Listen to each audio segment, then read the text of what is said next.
We begin in the southern African country of Zimbabwe, where voting is underway in the second general elections since the 2017 coup deposed the late ruler Robert Mugabe. Zimbabweans are set to elect a new president, 210 national lawmakers, and 1,970 local government and municipal leaders.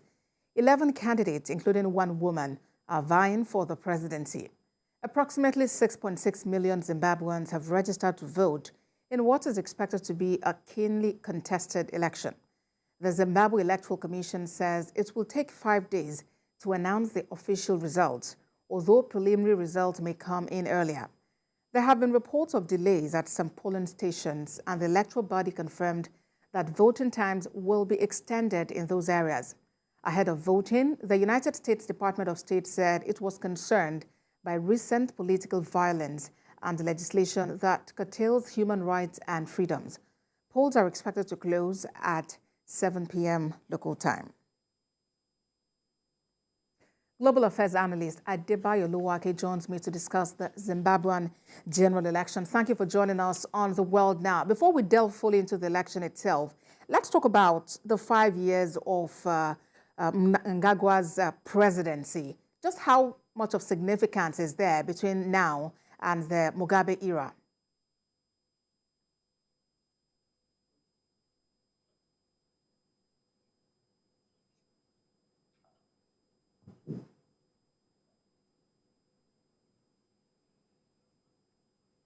Mr. Oluwake, I'm asking for an assessment of the Mnangagwa presidency. It's 5 years in. Would you say there has been significant change in this administration compared to the Mugabe era? I mean, the Mugabe era was a very lengthy period, as we know, and most of the foundations for what you might call the modern Zimbabwe were laid during the Mugabe era, especially the successful educational policy that has seen Zimbabweans have an 85% literacy level, which is the highest in the whole of Southern Africa and probably one of the highest on the continent. So I think that the comparison might not be fair because former President Mugabe ruled for a very long time, and like I said, laid the foundation for Zimbabwe. But of course, as you know, towards the end of his regime, there were a lot of difficulties. President Mnangagwa has been in power since 2018 after the new constitution came into force. And he has, I think, tried to do what he can. If you look at the manifesto that he has for this election, it will give you an idea as to what exactly the situation is, because he's talking about economic recovery, ensuring economic recovery, which means you have economic challenges still. He's talking about promoting investment, which also means there has not been much of direct foreign investment, because Zimbabwe has often been under one form of sanctions or the other, and that has not allowed for stability sufficient enough to grow the economy. So I would say that President Mnangagwa's tenure has more or less been one that has seen the administration trying to recover from the challenges that hit the Mugabe era towards the tail end of that administration. And how much trust do you think the Zimbabweans have in President Mnangagwa at this time? Well, we know that all of that will be decided in a matter of days, as Zimbabweans are already at the polls trying to decide who the next president would actually be. But we know that some of the issues have been about the economy, about corruption.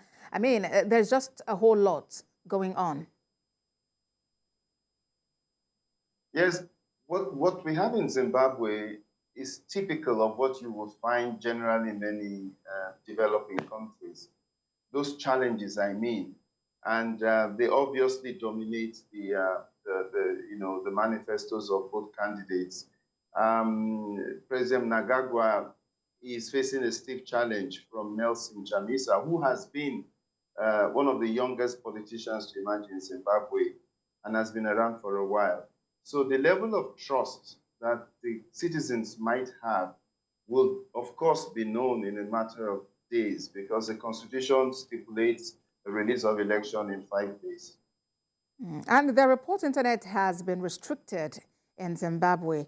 How is that likely to impact election conduct and potentially result of the polls? I wouldn't be able to say exactly, what impact that would have. I don't expect anyway that from some of the Zimbabwean friends that I have whom I've spoken to, people are essentially just still trying to vote. So I really don't know to what extent shutting down of the internet might impact on the voting. What I'm hearing is that people are basically using ballot boxes and ballot papers, and that even in some areas they're still waiting for ballot boxes. Remember that Zimbabwe is about 2 hours ahead of Nigeria, time-wise. So I think determining, the impact of that on the voting will be difficult. But from what I understand, it does look like manual voting. So I don't think there might be much of an impact. All right. And we've heard of delays at some of the polling units, although the electoral body has confirmed that in such locations, voting will be extended in those areas. How do you see that? I think that's a good policy, and I hope that they can actually make that happen. Because like I said, some of my friends I have spoken to just today, not long ago, in trying to catch up what the scenario is on the ground, have said that they have not been able to vote. But I don't know if they are all in the same area or if they're scattered. But it's gratifying to hear the electoral body saying they will extend voting, where there have been delays. And I think that is the right thing to do. So one is hoping that they will actually carry out the promise. All right, Global Affairs Analyst Adebayo Oluwake, thank you for talking to us on The World Now. Thank you for having me.